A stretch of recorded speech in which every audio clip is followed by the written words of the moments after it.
একটি সুন্দর গ্রামে আমিন নামে 10 বছরের একটি ছেলে তার নানির সঙ্গে থাকত। আমিন খুব নিয়মিত নামাজ পড়ত এবং প্রতিদিন ফজরের পর কোরআন তেলাওয়াত করত। তার নানি তাকে সবসময় বলতেন যে সত্য কথা বলা এবং আমানত রক্ষা করা একজন মুসলমানের সবচেয়ে বড় গুণ। আমিন মন দিয়ে নানির কথা শুনত এবং মনে মনে প্রতিজ্ঞা করেছিল যে সে কখনো মিথ্যা বলবে না। একদিন আমিন তার বন্ধু রাশিদের সঙ্গে খেলতে বের হয়। খেলতে খেলতে তারা গ্রামের একটি দোকানের সামনে একটি মানিব্যাগ পড়ে থাকতে দেখে। মানিব্যাগটির ভেতরে টাকা ছিল। রাশিদ তখন লোভে পড়ে আমিনকে বলে যে কেউ দেখেনি, তাই তারা চাইলে মানিব্যাগটি রেখে দিতে পারে। কিন্তু আমিন সঙ্গে সঙ্গে তাকে বাধা দেয় এবং বলে যে এটি হারাম, কারণ এটি অন্য কারো সম্পদ এবং অবশ্যই মালিককে ফিরিয়ে দিতে হবে। রাশিদ আমিনের কথা শুনেও মনকে সামলাতে পারে না। সে গোপনে মানিব্যাগটি লুকিয়ে ফেলে এবং পরে মিথ্যা বলে যে সে কিছু দেখেনি।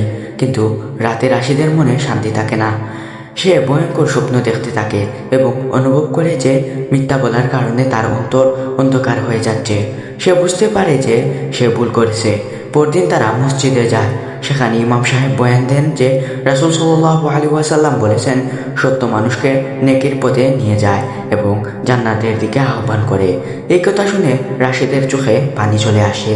সে নিজের ভুল বুঝতে পারে এবং আমিনের কাছে সব সত্য স্বীকার করে। এরপর তারা দুইজন সিদ্ধান্ত নেয় যে মানিব্যাগটি তারা প্রকৃত মালিককে ফিরিয়ে দেবে। আমিন ও রাশিদ হাসান চাচার দোকানে গিয়ে মানিব্যাগটি ফেরত দেয়। হাসান চাচা খুব খুশি হন এবং জানান যে মানিব্যাগটি একজন গরিব লোকের ছিল। তিনি আল্লাহর কাছে তাদের জন্য দোয়া করবেন। সেই মুহূর্তে রাশিদের মন হালকা হয়ে যায় এবং সে সত্য বলার শান্তি অনুভব করে। গল্প শেষে নানি দুজনকে বুকে জড়িয়ে ধরে বলেন যে সত্য কখনো হারায় না এবং আল্লাহ সব কিছু দেখেন। আমিন ও রাশিদ তখন বুঝতে পারে যে সত্যবাদিতা ও আমানতদারি একজন মুসলমানের জীবনে কতটা গুরুত্বপূর্ণ। এই গল্পে আমাদের শেখায় যে আল্লাহর সন্তুষ্টি পেতে হলে সবসময় সত্যের পথে থাকতে হয় ইনশাআল্লাহ।